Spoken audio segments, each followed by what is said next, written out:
وبركاته. الحمد لله رب العالمين. الحمد لله الذي أنزل على عبده الكتاب ولم يجعل له عوجا قيما. أشهد أن لا إله إلا الله وحده لا شريك له وأشهد أن محمدا عبده ورسوله. اللهم صل على محمد وعلى آل محمد. Hadirin jamaah salat subuh yang dirahmati Allah, puji dan syukur marilah kita senantiasa panjatkan kehadirat Allah Subhanahu wa taala. Alhamdulillah atas segala limpahan rahmat dan karunia-Nya, kita alhamdulillah senantiasa diberikan kekuatan, kesempatan untuk beribadah kepada Allah Subhanahu wa taala. Salawat serta salam semoga dilimpahkan kepada Nabi kita, Nabi Agung Nabi Muhammad sallallahu alaihi wasallam. Jemaah sekalian yang dirahmati Allah, pada kesempatan pagi hari ini saya akan melanjutkan kajian hadis dari kitab Mukhtarul Ahadits. Pada kesempatan pagi hari ini terkait dengan nomor hadis 398. Bismillahirrahmanirrahim. Dan Nabi sallallahu alaihi wasallam, iyyakum wal ghibah. Kata Nabi, jauhkan dirimu dari ghibah, ya, atau menggunjing orang lain. Ya, atau ghibah itu membicarakan orang lain dan orang lain itu tidak ada. Makanya ghibah dari kata ghaib. Ghaib itu enggak ada.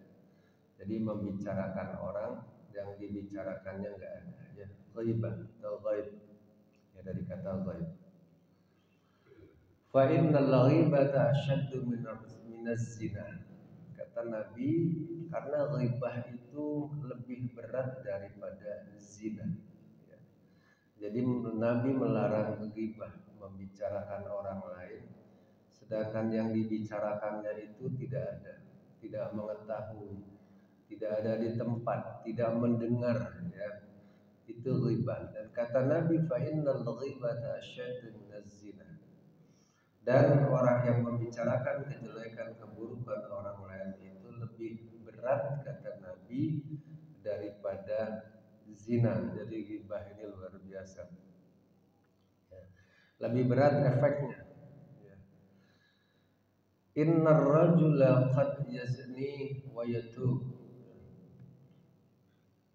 Karena bisa jadi seorang lelaki yang berzina dan bertaubat, ya, fayatubullahu alaihi, dan Allah telah menerima taubatnya. Karena bisa jadi orang yang berzina itu, ya, telah bertaubat, ya. Sedangkan ghibah mungkin bisa jadi efeknya lebih membahayakan untuk orang lain. Wa inna sahibal ghibati la yaghfirullahu ta'ala lahu hatta yaghfira lahu sahibu. Sedangkan orang pelaku ghibah tidak diampuni oleh Allah Subhanahu wa taala hingga orang yang digunjingkan memaafkannya. Kalau orang zina, kata Nabi, bisa jadi orang yang zinanya sudah taubat. Tapi kalau orang yang ghibah, bisa jadi, ya, efeknya, ya, akibatnya itu orang lain itu tidak mengampuni sehingga Allah tidak memaafkan, sehingga Allah tidak mengampuni dosanya.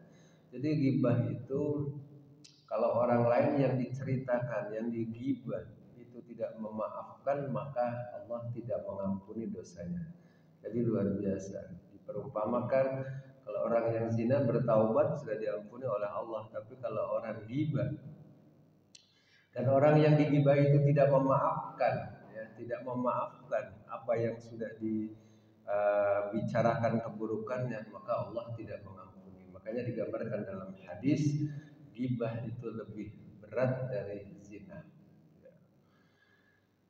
Menurut Imam Ghazali ada beberapa hal yang bisa jadi, ya, ghibah itu dilakukan dalam keseharian. Ya, Ya, bukan hanya sekedar lisan, tapi bisa juga dari sisi perbuatan. Secara lisan ya, seringkali ghibah itu adalah membicarakan keburukan dari sisi sifat ya. Sifat seseorang, kekurangan seseorang ya, itu dibicarakan dan pasti kalau dibicarakannya itu tidak suka orang yang dibicarakannya, kalau dengar itu tidak suka, maka itu ghibah. Kata Imam Ghazali, ghibah itu kalau memang betul itu adalah ghibah, dan kalau yang dibicarakan itu tidak sesungguhnya, bukan faktanya, maka itu adalah fitnah. Jadi sangat berbahaya. Anggap saja ghibahnya terhadap perilaku seseorang, keburukan seseorang. Ya, karena seseorang ketahuan mungkin melakukan sesuatu yang mungkin mencuri, berbohong, diceritakanlah. Ya. Dan kalau kebohongan itu atau dianggap mencurinya itu ternyata bukan atau tidak nggak ada faktanya, maka itu fitnah. Tapi kalau itu fakta, itu ghibah. Dan ghibah itu bisa diampuni oleh Allah Subhanahu wa taala jika orang yang dighibah itu memaafkannya. Bisa jadi yang dighibah itu adalah perbuatan. Ada orang yang pulang haji masih diceritakan, udah pulang haji kok masih misalkan kedermawanannya tidak bertambah, udah pulang haji kok ibadahnya masih sama aja. Bisa jadi itu tanpa sadar seseorang membicarakan itu ghibah. Bisa jadi orang bercerita udah tua kok sholatnya masih bolong-bolong, sudah tua ya Pak A, udah tua tapi nggak mau berjamaah di masjid. Sepertinya nyaman kita membicarakan orang itu ghibah. Dan kalau yang dibicarakan itu adalah dari kenyataan, itu adalah ghibah, karena keburukan orang lain. Ghibah itu pasti yang diceritakan adalah keburukan. Sedangkan kalau bukan kenyataannya, maka itu adalah fitnah. Bisa jadi ghibah itu karena menirukan seseorang, ya, menirukan. Karena jalannya pincang, ya, lagi membicarakan dia, tiba-tiba jalannya seperti orang pincang. Itu menirukan, itu ghibah. Ya, mencontohkan keburukan-keburukan orang lain di depan teman-temannya. Karena orang ghibah itu bisa jadi karena orang itu marah sehingga dia ghibah. Kenapa? Ketika orang marah, seringkali kekesalannya itu akhirnya mengungkit, menceritakan keburukan orang lain supaya orang lain simpati kepada kita. Seringkali demikian. Ghibah bisa jadi karena memang seseorang itu kalah bersaing. Karena kalah bersaing, ceritakanlah keburukan orang lain. Tujuannya apa? Menjatuhkan ya orang lain di depan ya teman-teman, di depan saudara-saudara, di teman-teman sekantor ya. Jadi karena kalah bersaing, diceritakanlah keburukan orang lain. Bisa jadi ghibah terjadi karena kalah bersaing. Bisa jadi ghibah itu ya karena memang ketidaksukaan, karena memang tidak suka sekali. Kalau ada dia kayaknya nggak suka sekali. Ya. Sehingga seringkali apapun yang dia lakukan, pakai baju salah, pakai bajunya nggak cocok deh, kayaknya besok. Kalau pakai baju itu kayaknya jadi kayak tua deh, cantiknya hilang. Ya, ya. Pakai pewangi, pewanginya kok kayaknya pewanginya udah tua, kayak orang tua gitu ya. Jadi apapun ya kalau bisa jadi menjadi bahasa bahan untuk membicarakan, mengangkat, mengungkap keburukan orang lain. Itu ghibah. Hadirin dirahmati Allah, karena bahayanya ghibah, Nabi sudah mengingatkan ya, jauhkan dirimu dari ghibah, karena kata Nabi, ghibah itu lebih berat daripada zina dan tanpa disadari. Ya.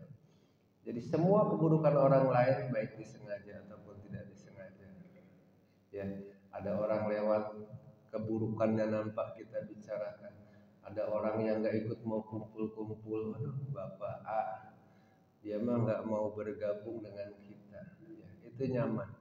Kadang-kadang nyaman membicarakan keburukan orang lain.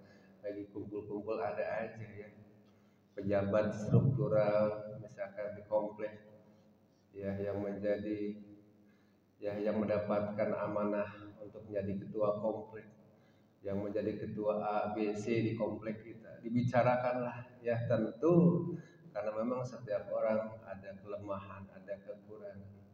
Sehingga dibicarakan, wah enakan zaman A komplek maju, enakan zaman B komplek maju. Diceritakanlah bukan perbandingan tapi keburukannya. Itu ghibah.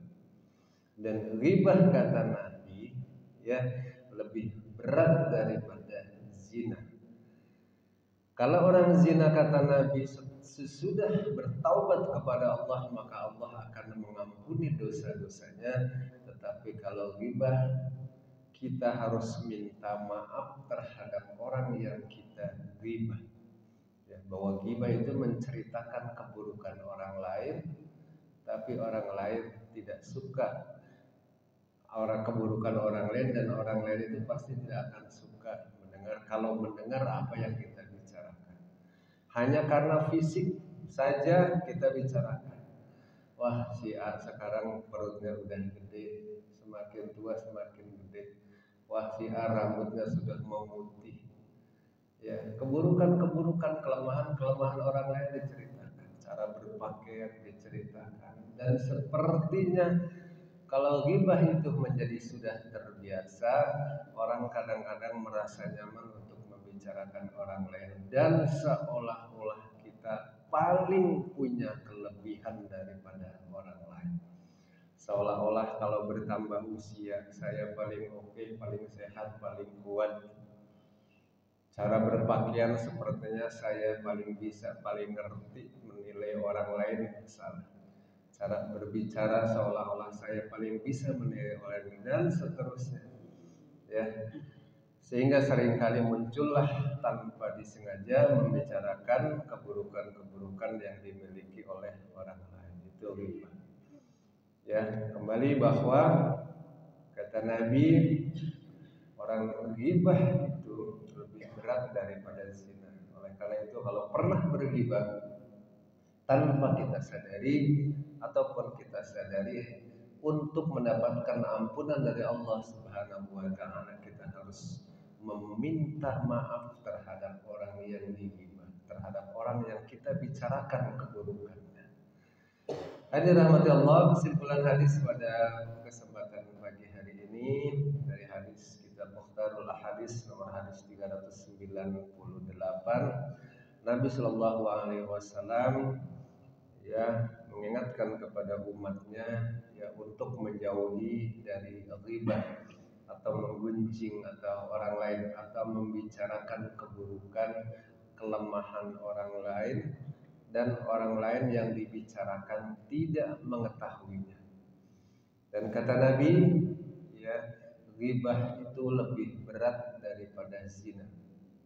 Kata Nabi bisa jadi orang yang berzina sudah bertaubat kepada Allah, Allah menerima taubatnya. Tetapi orang yang ghibah kata Nabi tidak diampuni oleh Allah sampai orang yang digunjing, yang dighibah memaafkannya. Mudah-mudahan hadis yang luar biasa ini ya menjadi renungan untuk kita, bisa ngerem, bisa mengurangi, bisa menahan. Ya, kalau ada orang yang berbicara keburukan orang lain, kita bisa ngerem. Bisa jadi kita awalnya tidak mau ghibah karena lingkungan kita lagi asik ngobrolin kejelekan orang, akhirnya kita nimbrung. Atau bisa jadi karena kita emosi, karena kita ada sesuatu hal yang membuat kita tidak suka, kita yang memulai. Mudah-mudahan Allah senantiasa memberikan perlindungan kepada kita justru dari sifat ghibah, sehingga mudah-mudahan Allah kita dijauhkan dari sifat ghibah.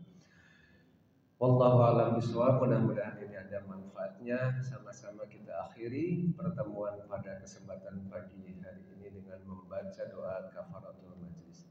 Bismillahirrahmanirrahim. Subhanakallahumma wa bihamdika asyhadu an la ilaha illa anta astaghfiruka wa atubu ilaik. Assalamualaikum warahmatullahi wabarakatuh.